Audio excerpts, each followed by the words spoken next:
So I mean, obviously, this isn't all chronological. That it's like, oh, independence, and then inclusion, and then have some fun, and then give back and do some work. They've all been done concurrently, but you can see the flow that I've tried to give.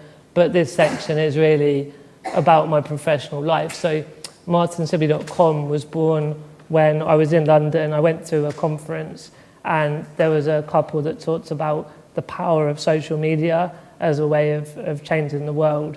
And so with their help and mentoring, I learned how to start a blog, to write blogs, make videos. No idea what I was going to write about every time. I just sort of made it up as I went along. But it was, I suppose, and I mentioned this to Emma the other day, actually, when we were talking about blogging. One thing I did do was I thought of my 15-year-old self and all the fears I had and all the things that I wish someone could have told me.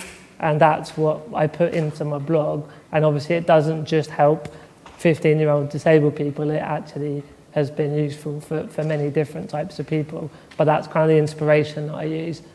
Disability Horizons, we have 50,000 readers on our lifestyle articles.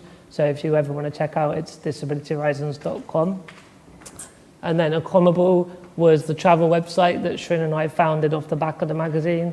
And we sold that to Airbnb last year. So I think that's a massive highlight that there is this market out there of disabled consumers and that mainstream businesses are waking up to that.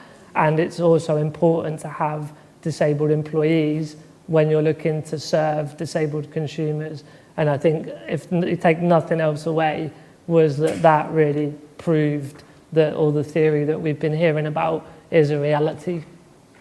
So yeah, I've done lots of consultancy, as we mentioned before, and I was very blessed to be voted Britain's third most influential disabled person. No idea how they rated influence, but I'm taking it anyway. So.